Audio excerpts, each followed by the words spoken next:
Hello students, आगे बढ़ते हुए आज हम प्रश्नावली 1.1 का प्रश्न क्रमांक 2 हल करना सीखेंगे। सवाल दिया गया है कि पूर्णांकों के निम्नलिखित युग्मों के एचसीएफ और एलसीएम ज्ञात कीजिए तथा इनकी जांच कीजिए कि दो संख्याओं का गुणनफल बराबर एचसीएफ गुणित एलसीएम है। प्रश्न 2 के अंदर 3 सवाल हमें दिए गए हैं। पहला सवाल 26 और 91, दो संख्याएं हमें दी गई हैं 26 और 91। तो इसमें करना क्या है, हर सवाल में दो दो संख्याएं हैं, ये आप देख रहे हो। यहाँ 510 और 92 है, यहाँ 336 और 54 है। तो हर सवाल में दो दो संख्याएं हैं। करना क्या है, इन दोनों संख्याओं का सबसे पहले एचसीएफ निकालना है, फिर उनका एलसीएम निकालना है, फिर जांच करनी है। कैसी जांच करोगे कि दोनों संख्याओं का जो गुणनफल है वो बराबर होना चाहिए एचसीएफ गुणित एलसीएम के। मतलब हम इन दोनों संख्याओं का गुणा करेंगे। जैसे हम पहला सवाल करेंगे यदि, तो इसमें हम जैसे दो संख्या हमें 26 और 91 दी गई हैं, तो हम इन दोनों का गुणा करेंगे और जो आंसर आएगा वही आंसर हमारा, जो हम एचसीएफ हमने निकाला है और जो एलसीएम निकाला है, उन दोनों का गुणा करने से भी वही आंसर आना चाहिए जो इन दोनों संख्याओं के गुणा करने से आया है। तो हम कहेंगे कि हमारा एचसीएफ और एलसीएम दोनों ठीक है, क्योंकि ये फॉर्मूला होता है, दो संख्याओं का गुणनफल बराबर होता है एचसीएफ और एलसीएम। ठीक है, ये सूत्र ही है। तो इसी से जांच हो जाएगी। तो देखो, पहला सवाल करेंगे तो और अच्छे से समझ में आएगा। तो हम 26 और 91 जो पहला सवाल है, इसको हम अलग से लिख लेते हैं। तो पहला सवाल हमने लिख लिया 26 और 91। तो कैसे करना है, बहुत ध्यान से देखिए। सबसे पहले अगर आप तरीके से हल करेंगे जैसा बोर्ड एग्जाम में करना है, तो आपको लिखना चाहिए दी गई संख्याएं। तो सबसे पहले आपने लिखा दी गई संख्याएं, और वो दोनों संख्याएं कौन कौन सी हैं, 26 और 91। तो यहाँ नीचे लिखोगे 26 और 91, ये दोनों संख्याएं आपको लिख लेनी है। इसके बाद आपको क्या करना है कि 26 के अभाज्य गुणनखंड निकालना है और 91 के। तो यहाँ पे लिखोगे, पहले लिखोगे 26 के अभाज्य गुणनखंड, फिर लिखोगे 91 के अभाज्य गुणनखंड, और बराबर यहाँ और बराबर यहाँ। इतना कर लोगे, ठीक है। अपने आप से पूछते जाओ कि हाँ इतना कर लेंगे, ठीक है। अब रफ पेपर पे जाना है आपको, मतलब रफ वर्क करना है थोड़ा सा। तो मैं रफ वर्क जो है उसके लिए अलग पेज का यूज कर लेता हूँ। ये देखो, यहाँ पे आपको सबसे पहले 26 के अभाज्य गुणनखंड निकाल देने हैं। तो 2 से अपन ट्राई करेंगे सबसे पहले। 2 एकम 2, एक बार चला गया। अब 6 में 2, तो 2 तिया 6, 3 बार चला गया। तो 13 दूनी 26, ठीक है। अब 13 एक अभाज्य संख्या है, 13 में 13 का ही भाग जाता है, याद रखिएगा। तो 13 एकम 13, तो कितना आया, 13 गुणित 2। तो यहाँ पे लिख दो 13 गुणित 2, या आप लिख सकते हो 2 गुणित 13, दोनों सही है, टेंशन मत लो।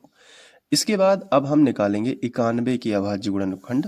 तो मैं 91 की अभाज्य गुणनखंड यहाँ पे आपको अलग से दिखाऊंगा। तो 91 हमने लिखा। इसके बाद अब हम ट्राई करते हैं 2 से। तो 2 से इसमें नहीं जाएगा, क्योंकि इकाई अंक विषम संख्या है। तो अगर इकाई के अंक में 2, 4, 6, 8 ऐसी सम संख्याएं लिखी हो जिनमें 2 का भाग चला जाता है, तो 2 से चला जाएगा। लेकिन यहाँ पे 1 है, तो जब 1 हो तो हम 3 से ट्राई करते हैं पहले। तो 3 तिरका 9, तो 9 तो कट जाएगा, फिर बचेगा 1। तो वो 3 से इसमें पूरी पूरी बार नहीं कटेगा, तो 3 भी कैंसिल हो गया। अब 5 से ट्राई करते हैं। तो 5 से करोगे तो 5 एकम 9 में करेंगे पहले। तो 5 एकम 5, और 5 दूनी 10, 9 से ज़्यादा हो जाएंगे, तो 5 एकम 5 ही करेंगे। एक बार गया तो 5 निकल जाएंगे 9 में से, तो कितने बचेंगे, 4। तो हो जाएंगे 41। तो 5 अट्ठे 40, मतलब पूरी पूरी बार भाग नहीं जाएगा, क्योंकि आगे संख्या नहीं है। 5 से भी नहीं गया, अब 7 से ट्राई कर लो। तो 7 से करो, तो 7 से मुझे लग रहा है चला जाएगा। देखो कैसे, 7 एकम 7 है ना। तो 7 एकम 7, 9 में से 7 निकल जाएंगे, तो कितने बचेंगे आप खुद बताओ। 9 में से 7 निकल गए, बताओ कितने बचे, 2 बचे ना। 2 यहाँ साइड में आ जाएंगे, और 1 लिखा है, तो 2 और 1 कितने हो गए, 21 हो जाएंगे। तो 7 की दुनिया में 21 आता है, 7 तिया 21। अब 13 का करो, 13 एकम 13, तो कितना आएगा, 7 गुणित 13। तो हम यहाँ पे लिखेंगे 7 गुणित 13। क्लियर हुआ कि नहीं? तो 91 के अभाज्य गुणनखंड कितने हो जाएंगे? 7 गुणित 13। अब आपको दोनों संख्याओं का सबसे पहले आप एलसीएम भी पहले निकाल सकते हो और पहले एचसीएफ भी निकाल सकते हो। तो चलिए मैं एलसीएम निकाल देता हूँ पहले। तो एलसीएम लघुत्तम समावर्तक, और एलसीएम कैसे निकालते हैं इसका प्रॉपर मैंने वीडियो बना रखा है, तो आप प्लेलिस्ट से क्रम से पढ़ोगे तो पूरी गणित बनेगी। तो एलसीएम और कोष्टक में वो दोनों संख्याएं जिनका हमें एलसीएम निकालना है, तो 26 और 91, इन दोनों का हमें क्या निकालना है? एलसीएम निकालना है। बराबर का चिन्ह लगा लिया। अब एलसीएम निकालना है तो उसके लिए क्या शर्त है कि हमें सभी संख्याओं को लिखना है यहाँ से, और उनकी ऊंची घातों को लिखना है। क्या करना है? ऊंची घातों को लिखना है, और कभी कोई भी संख्या रिपीट नहीं लिखनी है, डबल नहीं लिखनी है। तो यहाँ से शुरू करना है। सबसे पहले 13 से पूछा कि क्या तुम्हारी कोई बड़ी घात तो नहीं है? तो 13 ने कहा नहीं, एक की घात यहाँ है और एक की घात नीचे भी है। तो 13 जो है वो सबसे ऊंची घात अपने आप में है, ठीक है, क्योंकि 13 से बड़ी कोई घात नहीं है। 13 के ऊपर 2 की पावर होती अगर नीचे, तो हम उसको पहले लिखते, इसको नहीं लिखते, क्योंकि एलसीएम में क्या चाहिए हमें? सबसे बड़ी घातों को। लेकिन है नहीं, 13 से फिर आगे बढ़े। अब एलसीएम निकालते टाइम याद रखना कि हम पहली संख्या के अभाज्य गुणनखंड से स्टार्ट करते हैं अपनी यात्रा, और आखिरी वाली संख्या के गुणनखंड तक जाते हैं, ताकि कोई संख्या रह ना जाए। तो 13 अपने आप में सर्वोत्तम घात लेके बैठा हुआ है। इसके बाद 2 से पूछा क्या तुम्हारी नीचे कोई घात तो नहीं है बड़ी? 2 ने कहा नहीं, 2 अकेला ही है, तो 2 लिख लिया। फिर 7 से पूछा, 7 ने कहा नहीं, 7 से बड़ी घात है ही नहीं, तो 7 ही आ जाएगा। फिर 13 से पूछा, 13, अब 13 हम नहीं लिख सकते क्योंकि 13 पहले लिख चुका है, तो 13 से 13 को नहीं लिखेंगे। अब आगे देखो एलसीएम में, 13 दूनी 26, इन दोनों का गुणा किया तो कितना आया? 26, और गुणित कितना है? 7। अब देखो 7 42, 42 की 2 हासिल आ जाएगी 4, और 7 दूनी 14, 14 में 4 जोड़ोगे तो 18, 182 जो है वो आपका एलसीएम आ जाएगा। अब हम निकालेंगे एचसीएफ। तो एचसीएफ कैसे निकालते हैं? एचसीएफ दोनों संख्याओं का 26 और 91 का कैसे निकालते हैं? बहुत ही सरल है।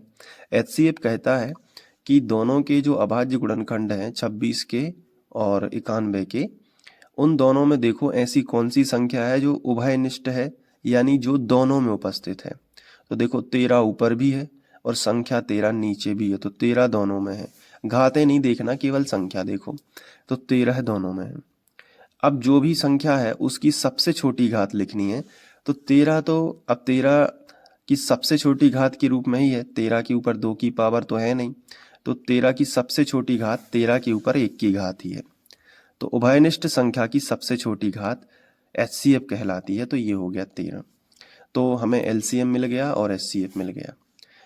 अब हम जो है और आगे जांच कर सकते हैं इसकी, तो हम हेडिंग डालेंगे जांच।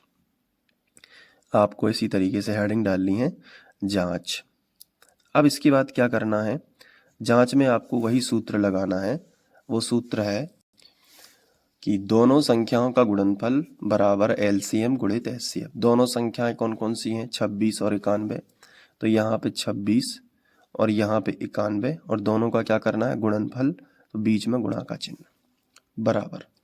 यहाँ देखो एलसीएम कितना है, तो ये देखो एलसीएम कितना आया है? 182, तो यहाँ पे लिख लो 182, और एचसीएफ कितना है? 13, तो यहाँ पे लिख लो 13। अब 26 गुणित 91 आपको करके देखना है, तो इसके लिए रफ पेपर का यूज़ करोगे आप, ठीक है। मैं यहाँ पे रफ पेपर का यूज़ कर लेता हूँ और 91 गुणित 26 लिख लेता हूँ। पहले हम 6 से कर लेते हैं, 6 एकम 6 और 6 नाम 54। अब नीचे 31 लगा लेंगे। अब 2 से कर लेते हैं, 2 एकम 2 और 2 नाम 18। अब जोड़ लेते हैं, तो 6 4 और 2 6, 8 5 13 की 3, हासिल आ जाएगी 1, 1 और 1 2, 23 66। तो यहाँ पे हमने लिखा 23 66, फिर बराबर का चिन्ह। अब हम 182 गुणित 13 कर लेते हैं, तो यहाँ पे हमने लिखा 182 और गुणित हमने कितना लिखा? 13। 3 से कट देते हैं। 3 दूनी 6, 3 आठे 24, 24 की 4, हासिल आ जाएगी 2, 3 एकम 3 और 2 5। अब 1 से कर लो, है ना। तो 1 दूनी 2 और 1 अट्ठे 8 और 1 एकम 1। अब जोड़ लो, ठीक है। तो 6, 4 और 2 6, 8 5 13, 13 की 3, हासिल आ जाएगी 1, 1 और 1 2, 23 66। इसका भी आया, तो हम यहाँ पे लिखेंगे 23 66। देखो बराबर है ना, बिल्कुल। जैसे ही बराबर आ जाए तो आप नीचे लिखोगे जो कि सत्य है, जो कि सत्य है, और आपका जो है उत्तर आ जाएगा। तो आई होप आपको समझ में आ गया होगा। अब आप इसको नोट कर लो अच्छे से। पहला सवाल मैंने समझा दिया है, ये देखो, इसको नोट करो अच्छे से। ये यहाँ पे, फिर इसके बाद यहाँ पे,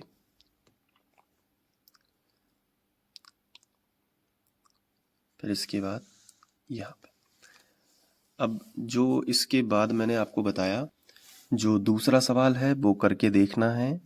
अगर नहीं बनता है तो फिर आप वीडियो देख सकते हो प्लेलिस्ट में। और ये तीसरा, ठीक है। तो प्लेलिस्ट मैंने बना दी है ताकि आपको परेशानी ना हो।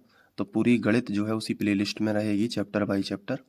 तो आप डिस्क्रिप्शन में लिंक दी गई है, या फिर एंड स्क्रीन पे यहाँ साइड में दिख रही होगी, तो उस पर क्लिक कर दो तो प्लेलिस्ट आपके पास पहुँच जाएगी, और एक एक करके आप सारे वीडियोस देख सकते हो। दूसरा करने की कोशिश ज़रूर करो।